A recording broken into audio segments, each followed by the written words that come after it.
Movie की शुरुआत में हमें एक जादुई पार्क दिखाया जाता है जिसका नाम वंडर पार्क होता है। इस पार्क को जादुई जानवर चलाते थे।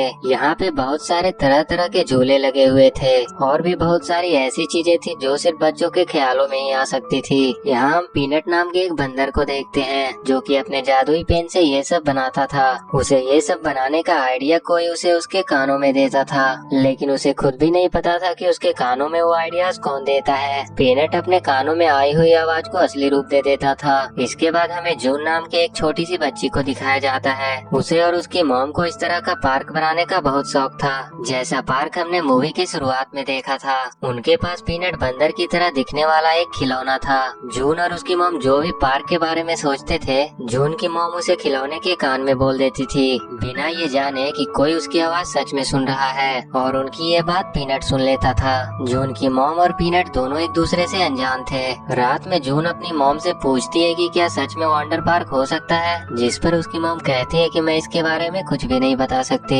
उनकी बात सुनकर जून उदास हो जाती है। तब उसकी मॉम उससे कहती है कि हमें सोचना बंद नहीं करना चाहिए, बल्कि हमें अपनी सोच को असली रूप देने की कोशिश करना चाहिए। ये बात सुनकर वो काफी प्रभावित हो जाती है और अगली सुबह वो अपने सभी दोस्तों को अपने घर बुलाती है और सभी मिलकर एक वंडर पार्क बनाने की कोशिश करने लगते हैं। वो बहुत सारे झूले बनाती है और जब वो उसमें सफर करना शुरू करती है तो उसकी स्पीड ज्यादा होने के कारण वो अपने घर के दीवार को तोड़कर बाहर रोड पे आ जाती है, जहां उनका एक्सीडेंट हो जाता है और वो अनबैलेंस हो जाती है। लेकिन जून अपने आप को और अपने दोस्त को बचाने के लिए अपनी गाड़ी को किसी के घर की तरफ ले जाती है, जहां फाइनली वो अपना ब्रेक लगाती है। इन सभी के बीच रास्ते में बहुत सारी चीजें टूट चुकी थी और बहुत सारे लोगों का नुकसान हो जाता है, जो कि उसके मॉम और डैड को ही भरना पड़ा। अब हम देखते हैं कि उसके मॉम और डैड उसे डांटने के बजाय उसे समझाते हैं कि हमें अपने शौक की वजह से किसी दूसरे का नुकसान नहीं करना चाहिए। वो उसकी खुशी के लिए अपने घर को ही वंडर पार्क में बदल देते हैं और एक नीले पेपर पर पार्क का सारा स्ट्रक्चर बनाते हैं। इसी वजह से जून काफी खुश थी क्योंकि उसके लिए सब कुछ उसके घर में ही था। वो लोग हंसी खुशी अपनी जिंदगी बिता रहे थे। तभी एक दिन उन्हें पता चलता है कि जून की मॉम काफी बीमार है और उन्हें अपने इलाज करने के लिए किसी दूसरे शहर जाना पड़ेगा। वो उसे जल्दी से ठीक होकर वापस आने का वादा करके वहाँ से चली जाती है। अपने मॉम के जाने से जून काफी दुखी हो गई थी। अब उसे घर पे लगी वंडर पार्क की कुछ भी चीजें अच्छी नहीं लगने लगी, इसीलिए वो सब कुछ वहाँ से हटा देती है। और उसके दोस्त जब उसके घर में लगे वंडर पार्क में खेलने आती है तो वो उन्हें भी अंदर नहीं आने देती और वो अपने घर को बिल्कुल साफ कर देती है। अब उसके घर पर उसके दादा और दादी आते हैं। वो उसके वंडर पार्क के लिए बहुत सारी चीजें लाए थे, लेकिन अब वहाँ कुछ भी नहीं बचा था। वो जून को समझाते हैं कि तुम्हें ऐसा नहीं करना चाहिए, तुम अपना वंडर पार्क दोबारा बना लो, ये सब तुमने क्यों छोड़ दिया। उनकी बातें उसे और भी दुखी कर रही थी। उन सबको नहीं पता था कि वो अपने मॉम के लिए दुखी थी। इन सभी बातों से परेशान होकर वंडर पार्क के सभी चीजों के साथ साथ वो उस कागज को भी जला देती है जिसपे उसने वंडर पार्क का स्ट्रक्चर बनाया था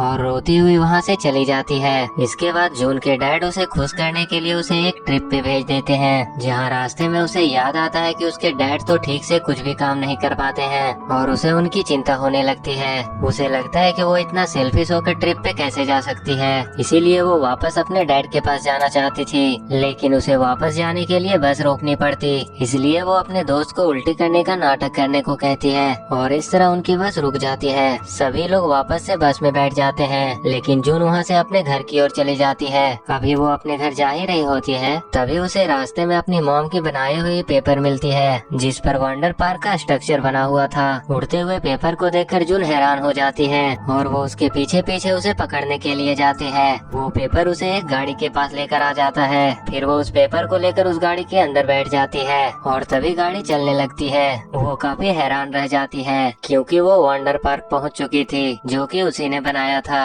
वो इस जगह को पहचान जाती है क्योंकि यहाँ की हर चीज उसके सोच के मुताबिक थी। यहाँ उसे बहुत सारे जानवर दिखाई देते हैं जो बिल्कुल भी हूबहू उसके घर में रखे खिलौनों की तरह थी, लेकिन वो सभी उसे यहाँ से भागने को कह रहे थे। तभी वो देखती है कि वहाँ के लोग जो एक छोटे छोटे खिलौने थे अचानक से ज़ॉम्बी बन जाते हैं। वो परेशान हो चुकी थी कि ये सब कैसे हो रहा है क्योंकि उसने तो यहाँ कोई भी खतरा नहीं बनाया था। तो वो जानवर उसे बताते हैं कि सब कुछ पहले बिल्कुल ठीक चल रहा था जब तक उसके पार्क का सिस्टम ठीक था, और एक दिन किसी कारण से वो रुक गया, सब कुछ उल्टा हो गया और यहाँ के लोग ज़ॉम्बीज बन गए। जून सारी बातें समझ जाती है। ये सब उसी की वजह से हुआ था क्योंकि उसने अपने घर में ने सब कुछ तोड़ दिया था, इसीलिए इस वंडर पार्क में भी सब कुछ रुक गया था। वो अपने पीछे पड़े सभी ज़ॉम्बीज़ को एक रॉकेट में बंद करके तबाह कर देती है, लेकिन फिर भी यहाँ बहुत सारे ज़ॉम्बीज़ बच गए थे। और अब वो सभी से पीनट के बारे में पूछती है, क्योंकि वो अपने पेन से सब कुछ ठीक कर सकता था। तब उसे पता चलता है कि उसे भी ज़ॉम्बीज़ ने सब कुछ ठीक करने के कारण पकड़ लिया था। सभी जानवर उससे कहते हैं कि हम तो इसी उम्मीद में है कि कोई आकर हमारी मदद करेगा। जून उनसे कहती है कि मैं सब कुछ ठीक कर सकती हूँ। वो अपने बैग से वो जला हुआ नीला पेपर निकालती है, जिसे देखकर वो सभी हैरान हो जाते हैं कि उसके पार्क के स्ट्रक्चर का पेपर इस लड़की के पास कैसे आया। इसके बाद जून उसे अपनी सारी कहानी बताती है कि वो जैसे जैसे बोलती थी यहाँ सारी चीजें बनती जाती थी। ये पूरा पार्क उसकी सोच से बनाया हुआ है। किसी को भी उसकी बात पर यकीन नहीं हो रहा था, लेकिन अंत में सभी उसकी बातों पर विश्वास कर लेते हैं। यहाँ जब वो अपने सिस्टम को देखती है तो उसे सब कुछ ठीक लगता है, लेकिन तभी वो पेपर उसके हाथ से उड़ जाता है। जैसे ही सभी उस पेपर को बचाने के लिए जाते हैं तो उस पार्क के सभी ज़ॉम्बीज़ उन पर हमला करने के लिए उनके पीछे पड़ जाते हैं। सभी उनसे बचने की कोशिश करते हैं, लेकिन अंत में वो जून को पकड़ लेते हैं। तभी उसका एक साथी उसकी जान बचाने के लिए उसके पास एक उड़ने वाला छतरी फेंकता है। जून इस छतरी की वजह से नीचे गिरने से बच जाती है, लेकिन वो एक रंगीन दुनिया में चली जाती है और वहाँ ग्रेविटी न होने के कारण वो वहाँ चल नहीं पा रही थी और वो वहाँ से उड़ते हुए सीधा पीनट के पास पहुँच जाती है। पीनट बहुत ज्यादा दुखी था। जून उससे कहती है कि तुम अपने जादू से सब कुछ ठीक कर सकते थे, तो पीनट उससे कहता है कि मेरा जादुई पेन अब नहीं चलता है। इसके बाद जून उसे बता देती है कि तुम्हारा असली जादू तुम्हारे पेन में नहीं बल्कि मेरी सोच में था और मेरी मॉम की आवाज में, जो कि तुम्हारे कानों में आती थी। ये सारी बात सुनकर पीनट दंग रह जाता है। इसके बाद वो पीनट के कान में एक ट्यूब बनाने को कहती है, जिसके जरिए वो उस काले बादल के कैद से बाहर निकल जाते हैं जहाँ पीनट कब से फंसा हुआ था। वो दोनों पार्क को ठीक करने के लिए निकल जाते हैं। अब वो उस नीले पेपर को देखती है जिस पर उसकी मॉम ने जून लिखा था।